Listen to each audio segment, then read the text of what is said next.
All right, so we've completed our ZBrush detail pass. And that's not to say that this is, final, but this is a stage where I'm pretty happy with the model, right? So this is what I would expect our displaced mesh to look like when we render. So at this point, I went into Dynamesh again, right? So this is a Dynamesh model, but we're gonna decimate it, send it back to Maya, and then we're going to do our retopo at this point. And then once we have our final retopo and UV layouts, then we can go back to ZBrush, make any final tweaks needed, and move into texture and groom and lookdev and other stages. Right? So I'm making a copy here. And I'm going to decimate the copy. And then in decimation master, in this case, you can just use the default settings. So you pre-process it and then just decimate it. And by default, it's doing 20%. And we're just going to get this down low enough to where we can bring it into Maya without it struggling. And what we're going to do is we're going to use this as a live object for quad draw so that we can create our topology. So we're now down to 269,000. So I did the same thing, same decimation twice. And that should be fine. So I'm exporting this as an FBX. And then back in Maya,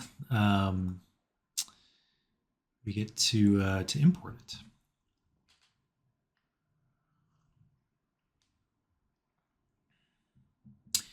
And there's a bug in Maya where sometimes you'll have issues importing an FBX from ZBrush. So I usually just reference it. If you hit Control R, that'll pop up the reference window. So pretty cool. There's our really detailed mesh that's decimated from ZBrush. It's always nice to see that in Maya. Decimation's a wonderful, wonderful thing. And I'm deleting the namespaces that come in when you reference. And I've imported the reference in Maya. In the outliner, you can right-click and do import reference. And now I'm jumping into quad draw. Topology, I think people get intimidated by retopo. But one kind of helpful way to think of it is that you can start off just very quickly by drawing or placing loops of polygons or rings of polygons around features like the eye and the mouth. So I'm using the just the poly draw feature of quad draw to block that out. And you can choose the polygon size there and then just kind of quickly draw it in. Or you could start with dots. Dots are a good way to do that as well. And I have the decimated object live. So that's how this works. And we're trying for evenly spaced polygons. And we want to think logically about what we're doing. Right, so for instance, you would want the same number of polygons on the top of the eyelid as the bottom eyelid. And I'm going to speed this up quite a bit because this is, a fairly standard thing. There's a lot of tutorials out there on quad draw, so it's not anything too mysterious. So we'll just kind of quickly go through this. You can drag out large kind of loops using quad draw, which is nice. And in terms of time, you want to try to do this fairly quickly as an artist. It can be easy to think of this as a puzzle and kind of get lost in the retopo and try to make everything perfect and beautiful. But in reality, I think a lot of times that's not as essential as we think it is, especially when we're doing personal projects. If you're working in a studio and you need, professional topology for production, things work a little bit differently in that situation, right? This was a personal project, so I wasn't too concerned about topology. And I guess there's a few sort of things to think about for topology. The obvious one is that if the model needs to be rigged and animated, topology is a big concern there. But also, topology does have an effect on our sculpting, right? So that's one reason you want even topology. And you want enough density in the face that you can do your sculpting. Right? Another aspect of topology is that it affects your UV workflow. So you want to have nice loops that let you cut edges that you want. So those are things to consider. And very quickly, just kind of wrapping under the chin.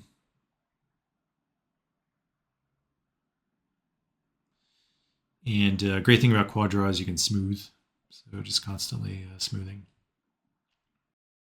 If you turn on, I'm turning on soft selection there to smooth. That gets you a stronger smooth effect.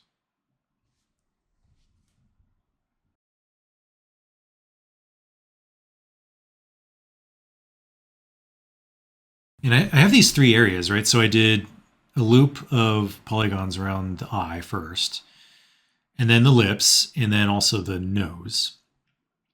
And then once you have that, it's just a matter of connecting all those things together. So that's kind of what I'm doing now.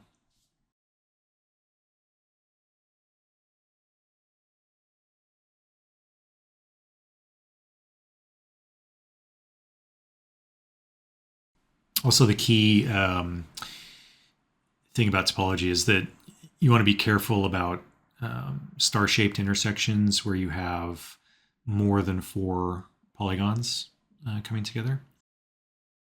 You have to have those unless you have some really, really simple model. But you want to place them in a way that is very well thought out.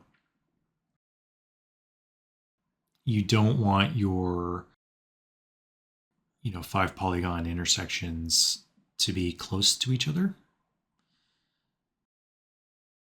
And you don't want too many of them either. And ideally, you want to place those in areas of the model that are more rigid. Right. So for instance, the back of the skull is very rigid, so it usually doesn't matter nearly as much if you have one of those star intersections. You want to avoid them in areas that have a lot of skin deformation or areas of the body that need to flex.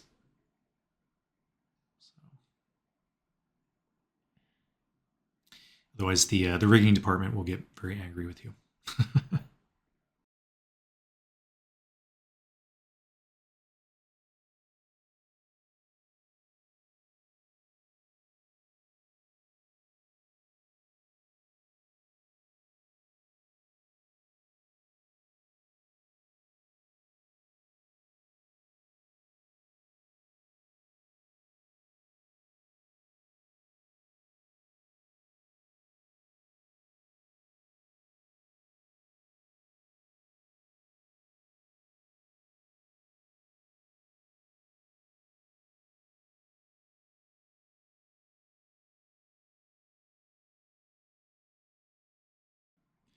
A lot of times, quad draw is kind of buggy. It will want to shrink wrap your vertices to an area of the model that is far away, right? Like the back of the head or something that doesn't make sense. So a lot of times you just have to push and pull things around and try to get it to behave. So I'm working on this area where there's tentacles. And it's good practice to make a loop around those of polygons, which I've done. And it's good to count your edges as well. Usually for something like this, you would want to do 8.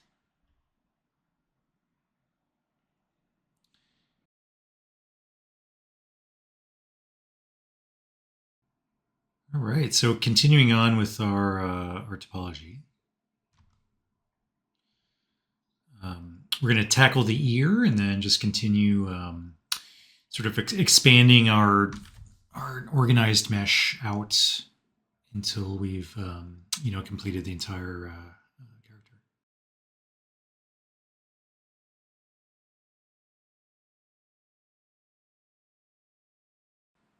As I'm working on the ear here, I am thinking about how I'm going to cut this into its own UV shell.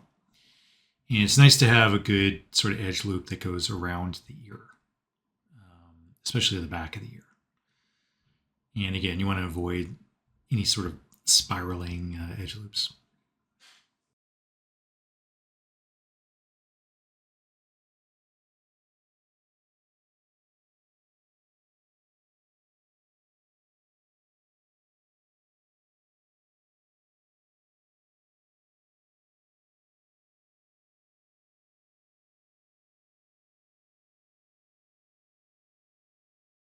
I'm going to start working on the neck. And I kind of want to take a moment to talk about something I think is important for retopology, which is the transition from the neck to the head is really important. So I'm actually going to pause this and just jump over to Maya. And I'm going to create a really simple representation of a head.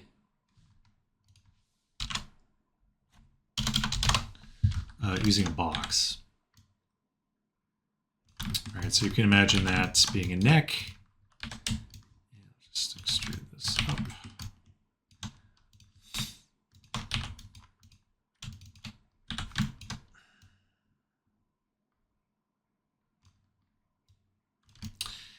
And then imagine that that is a head, right? And this is a little exaggerated. At least for a human, right? But with Kyka, she actually has a very long neck. So this was, it's a little more exaggerated here, but this is true for humans as well. So when we do digidoubles, this does take effect. So I'm going to just even out the topology. Right, so things are relatively square.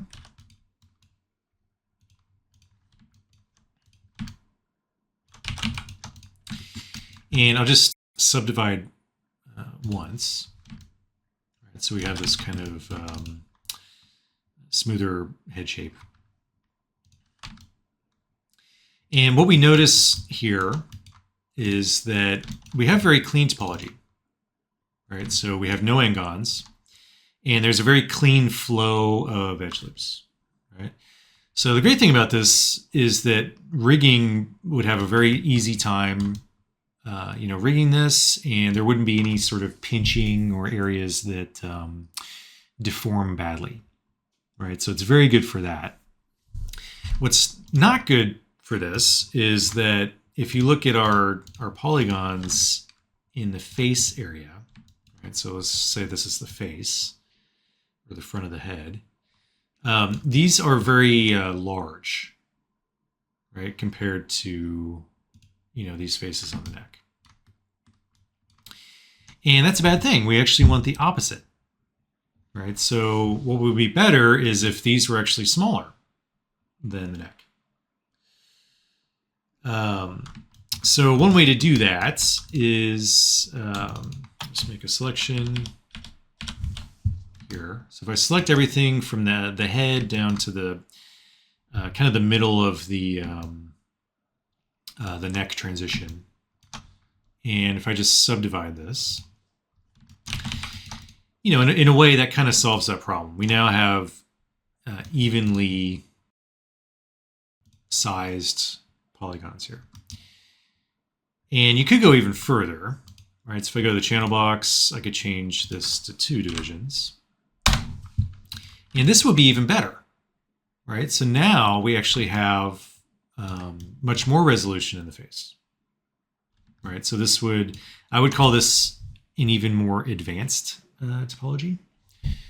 Whereas the first one I showed is kind of simple. All right, so this would be very simple topology. You know, this would be a little more medium, and then this is more. And this would be great for just having enough resolution in the face to do things like wrinkle deformations, and you'll get a lot of polygons in ZBrush that you can sculpt with very easily.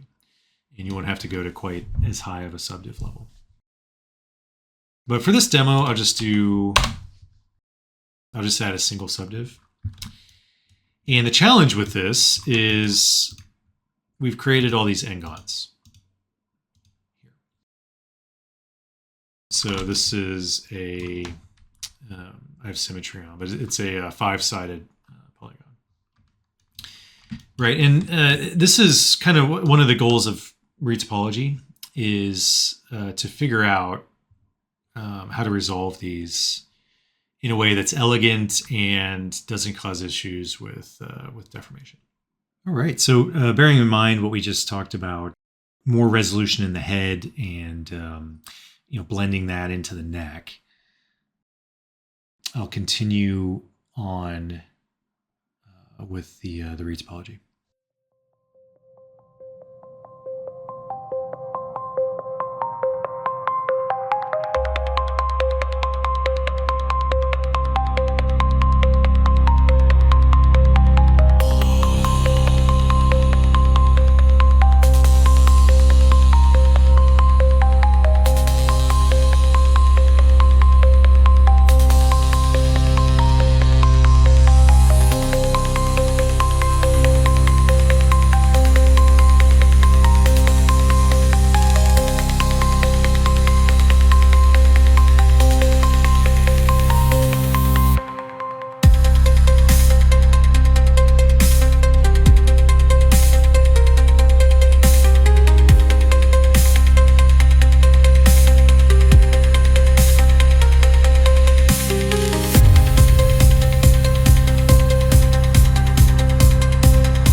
wanted to point out a couple of things about this.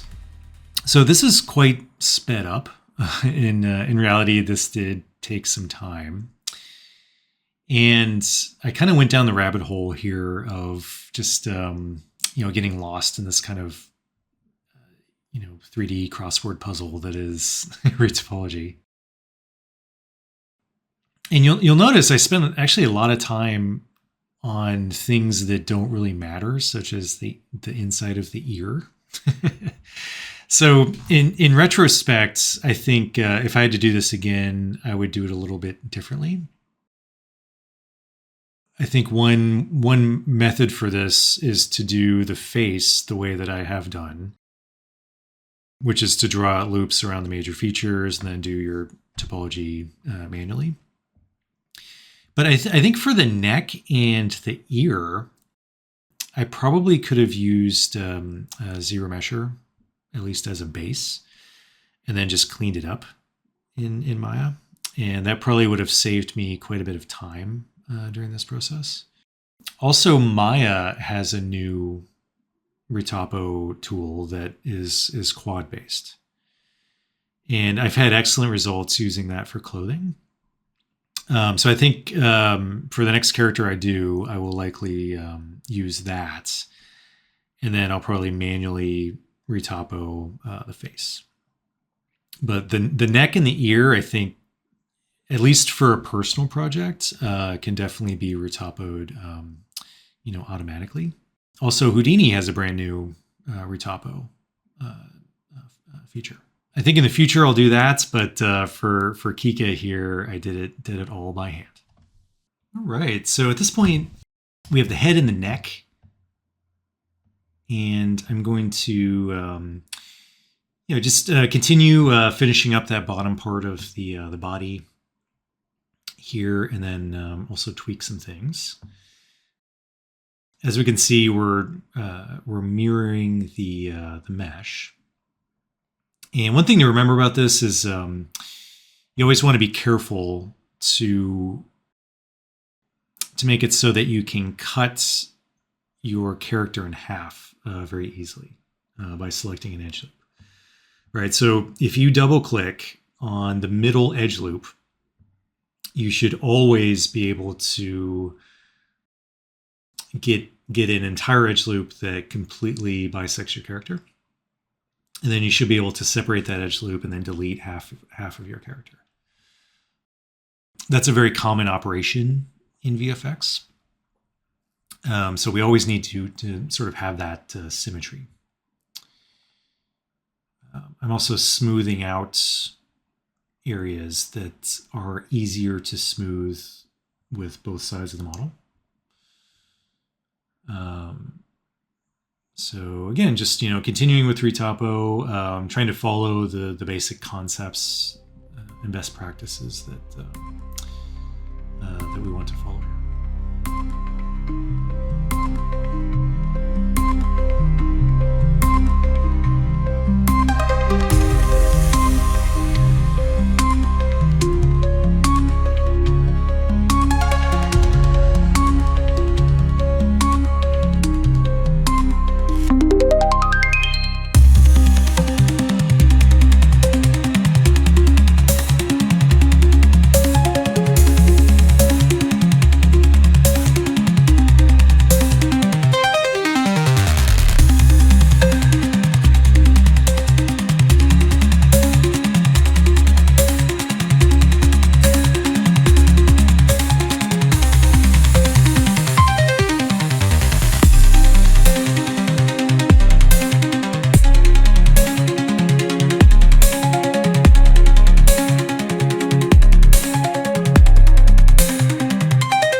I'm starting on her tentacles. And these are examples of a pretty common feature, which is essentially a long cylinder. And you see these a lot in characters, like for tails, right? Or for horns or spikes, or in this case, these are tentacles. And I kind of like being precise about this, right? So I like counting the edge loops that I'm using, right? Instead of just having it be random. I think I'm using 8 here. But I go through this one and I'm not really happy with how clean it is or how not clean. So I decide to scrap this and do it in Houdini. So I'll quickly kind of fast forward through this, and then we'll jump to Houdini and use a very, very cool method using curves to create this.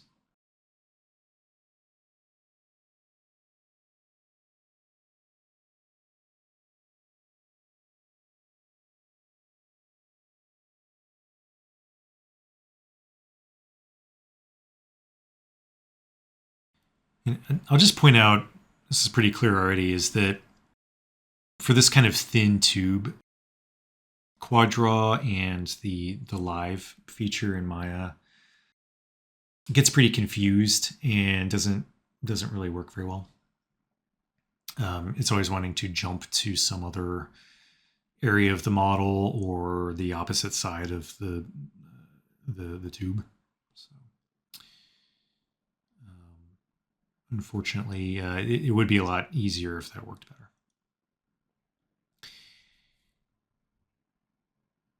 So we're trying to replicate the shape here and then also have evenly spaced, relatively square polygons. And you can do it in Maya. It's just not it's not as easy as it should be. I kind of get fed up here because I'm just trying to add some edge loops and then quad draw and live want to just kind of jump around and mess up the geometry. It's also hard to get those the edge loops that flow along the curve to be straight, because the smooth feature doesn't work very well. You can see it collapsing the geometry there.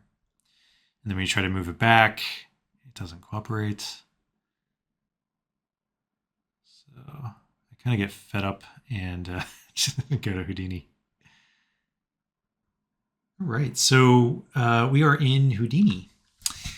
And if you haven't used Houdini before, this is actually a really great and underutilized tool for creating characters.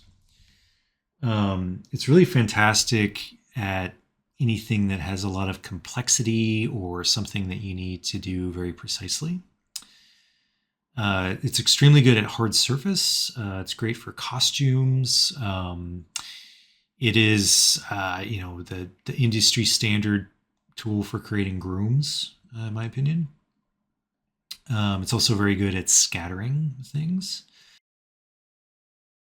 And it's also a very good sort of utility box for doing stuff like this, right? So I was unhappy with Maya's ability to create this topology in a way that's clean and easy. So I'm going to do that in Houdini here. So we'll check that out. And you can see I have the decimated geo in Houdini. And what I'm doing is just making a selection, and then I'm blasting out these tentacles. Blast is a node in Houdini that essentially it either deletes or you can use it to isolate polygons, right, or parts of your geometry. So what I'm doing here is separating the these tentacles from the rest of the head.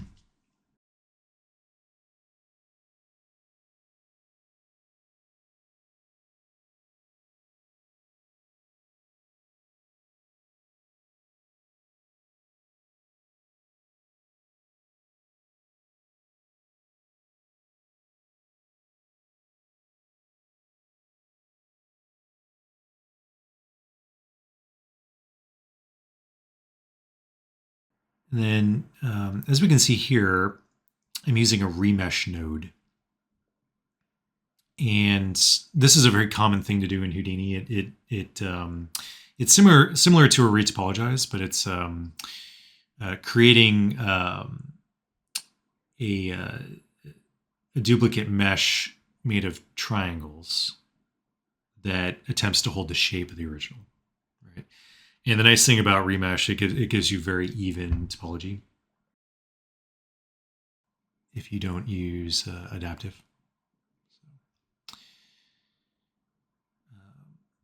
So I've remeshed it, and now I'm extruding.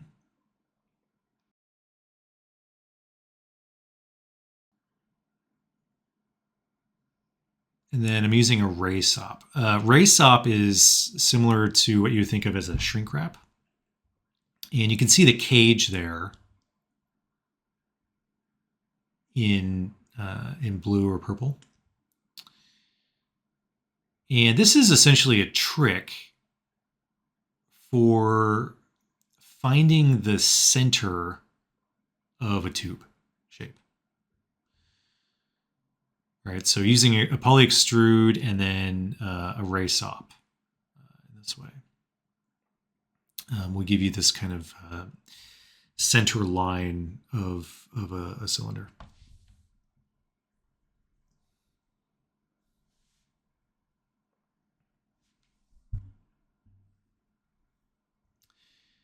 And then in Houdini, there's a really cool sort of entire field of modeling called VDB modeling. And this is pretty handy, is that you can convert your mesh into a volume, right, or a VDB. So that's what I'm doing here is I'm creating a VDB from the tentacle. And you have to be careful to use a closed mesh when doing this. So that's the VDB, which functions using voxels, right? So if you've ever done a fire simulation or a smoke sim, it's similar to that. Now I've put down an attribute blur node, and this is another great Houdini node that you can use for all sorts of things, but in this case, I'm blurring the position of points. So it essentially functions like a smooth. And what I'm trying to do is get this center line again of the tentacle. And it actually doesn't have to be perfect. The tentacle was made in ZBrush, and I certainly don't mind if it varies very slightly from that shape. That's fine. And we'll be sending this back to ZBrush anyway. The alternative to attribute blur is smooth, right? So sometimes it pays to try both of these, and then you can sort of pick which one gets a better result.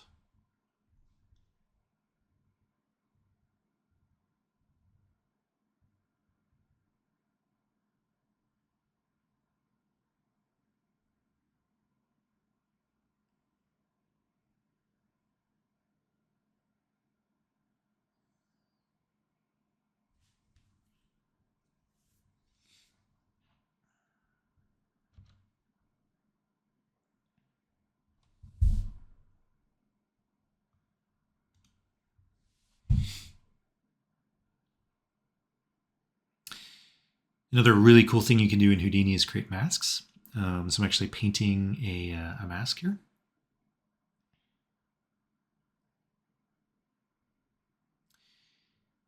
And I'm just trying to work on that thicker base of the tentacle and just kind of shrink it down so we can get a better result for the center line. And then the next step is we're putting down an add sop, which you can use to delete all the geometry but keep the points. And then we're going to try to fuse those together into a single curve. And that curve would be running down the center of the object.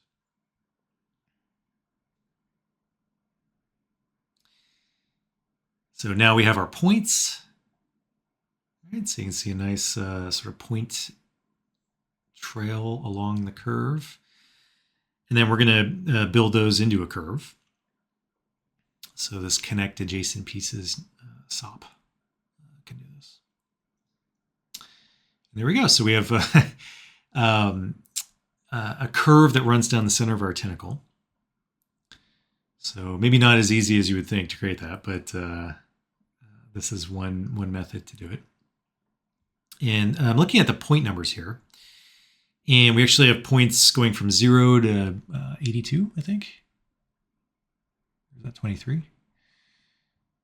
And I'm trying to sort these in a way that is in order. And then we use that to define the thickness when we go to create a tube along this.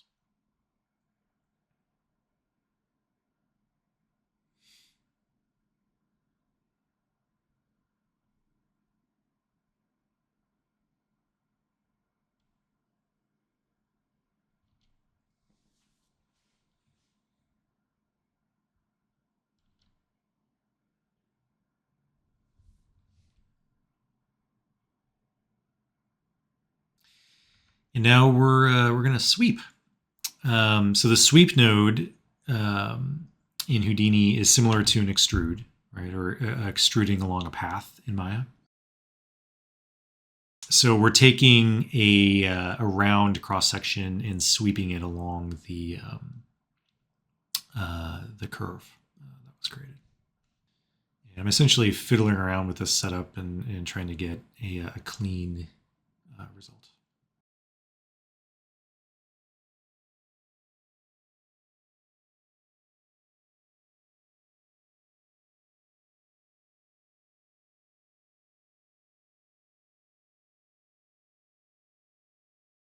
There we go. So now we have a polygon tube.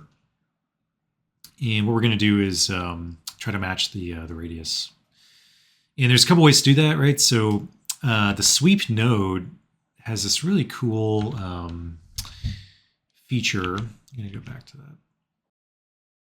that, which is a ramp, right? So you can apply scale along the curve, and you can get whatever shape you want using this ramp. In addition to this, you can also shrink wrap it back to the original mesh. So that's what I'm doing here with the ray SOP. And then we give it a normal, and just kind of double checking with the original, tweaking a few things. And that's most of the setup there. And the really cool thing about Houdini is once you have this set up, right, like that took a few minutes to do. But the nice thing is you can plug it in to one of the other tentacles, right? So it's procedural, right? So you can create your setup and then just copy and paste it, and it'll work for the other pieces.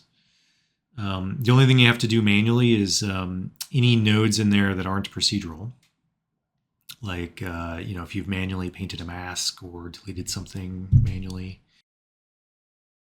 that's where you have to go and tweak that. But for the most part, you can create these cool kind of procedural setups and then reuse them. In this case, I'm reusing it for a different part of the same character. But you can also save these setups and use them for future characters as well, which is really nice. One way to think about that is tool building. Houdini's really, really great for building tools, right? So you can think of what I just did there as building a tool to retopo tentacles. It's pretty neat. And you can see that we're getting a nice clean result, and we can choose procedurally how many segments the tentacle has and how many edge loops. So we can get nice square topology, and it's also just really, really clean. So this is the third tentacle. I think this is the ear.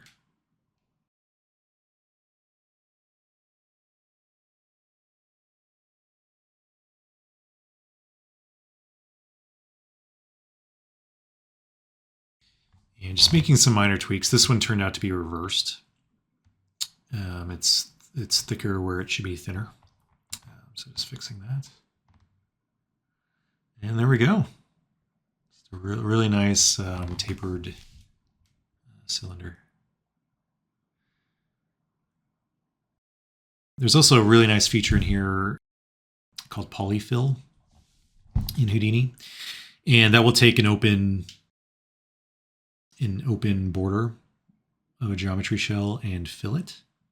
And there's some different options, right? Like you can choose, here we've done a quadrilateral fan, right? So that'll close that open border with polygons. And now I'm exporting an alembic, which can go back to Maya. And there we go. So now all I have to do is clean up and connect it back into the existing topology.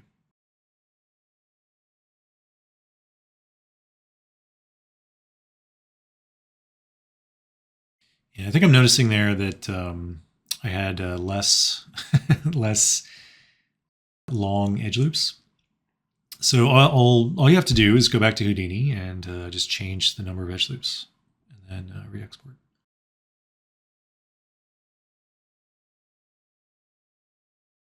There's a trick for bridging those is to bridge one edge and then you can bridge all of the rest. I'm noticing here as well that there's too many edges, so I'm just quickly in Maya deleting some of them. I could have gone back to Houdini for this.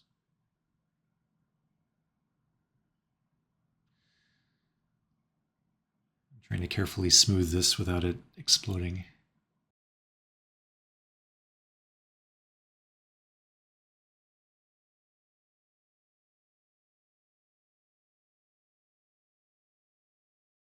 And if this looks like a lot of geometry to you, I think someone from games would think, oh, these are way too heavy. You could do these with less polygons.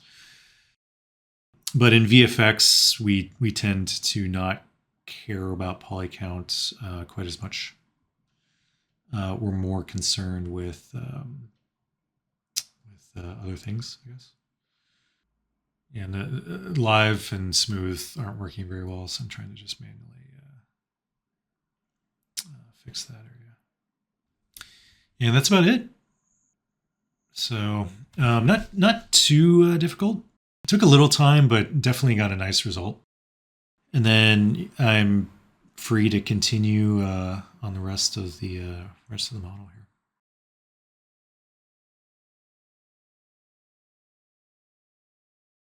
And I'm starting to think about the mouth sac. So that's up next.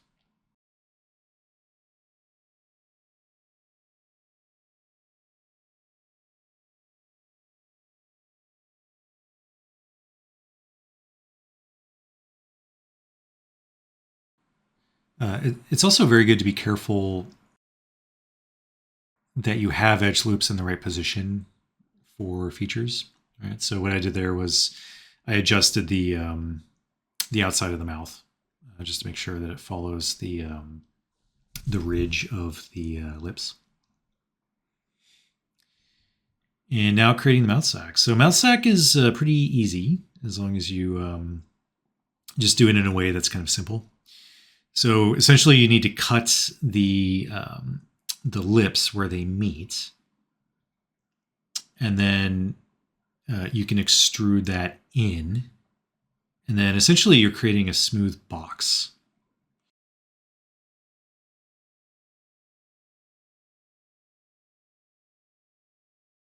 Now I have some pre-existing teeth.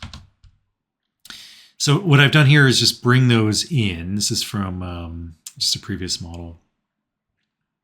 And this is good to have, as a character artist, just have some teeth lying around.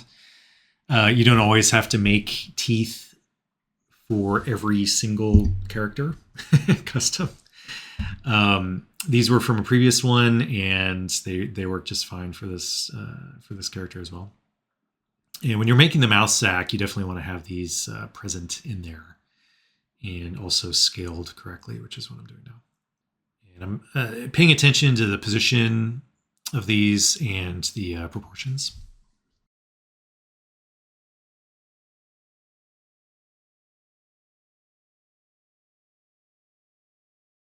This particular mouse setup has the gums and teeth combined. And then there's a separate geometry for the tongue. This works okay. I think it's also a good setup to have the teeth separate because they are easier to sculpt that way. But for this being, human similar teeth, this is fine. And it's a little bit more simple. If you're doing a creature that has fangs or something like that, I would definitely keep the teeth separated because it's a lot easier to create and sculpt them that way.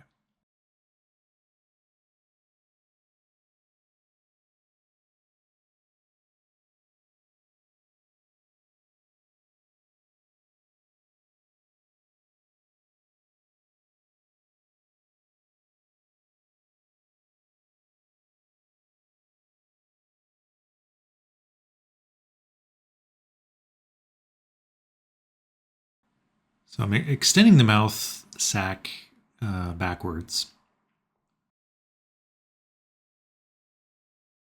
Just making sure that it goes back far enough that if the character ever is rendered with the mouth open, that we don't see the back.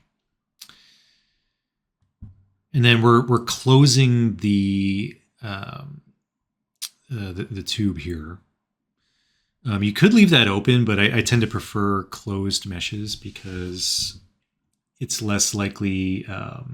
It's possible there might be a renderer that has issues with SSS if there's not a closed body mesh.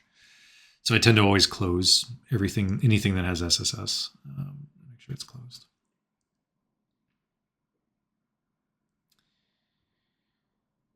And then I'm just adding edge loops, and I'm going to kind of smooth it out, and then we'll mirror it.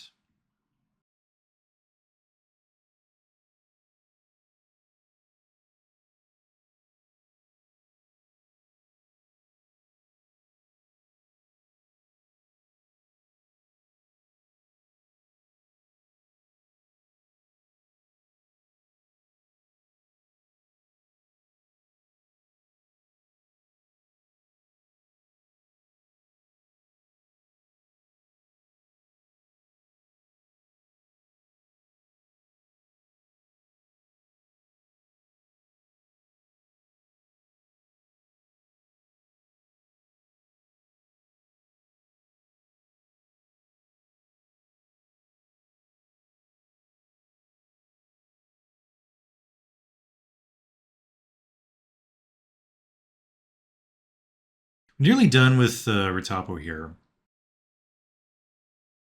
Finishing some things up, fixing any issues, and then it's important to just kind of do a final check for things like n-gons, and also double checking the center edge line and symmetry. This is still a symmetrical model, which is really nice because it's much easier to make those tentacles and things like that with symmetry. I add asymmetry after this. So you always want to use symmetry as a tool, but with the understanding that you want to add asymmetry at some point during the process. And asymmetry does add a lot of realism, so it is very important to have that.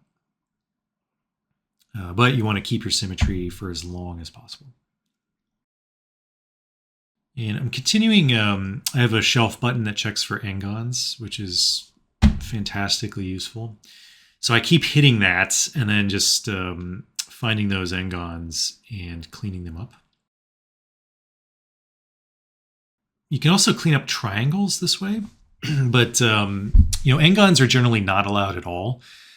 Triangles, you can sometimes leave them in, especially if they are small and not in an area that matters, right? So I had a couple that were like underneath the arm, which will never ever be seen. So it really doesn't matter.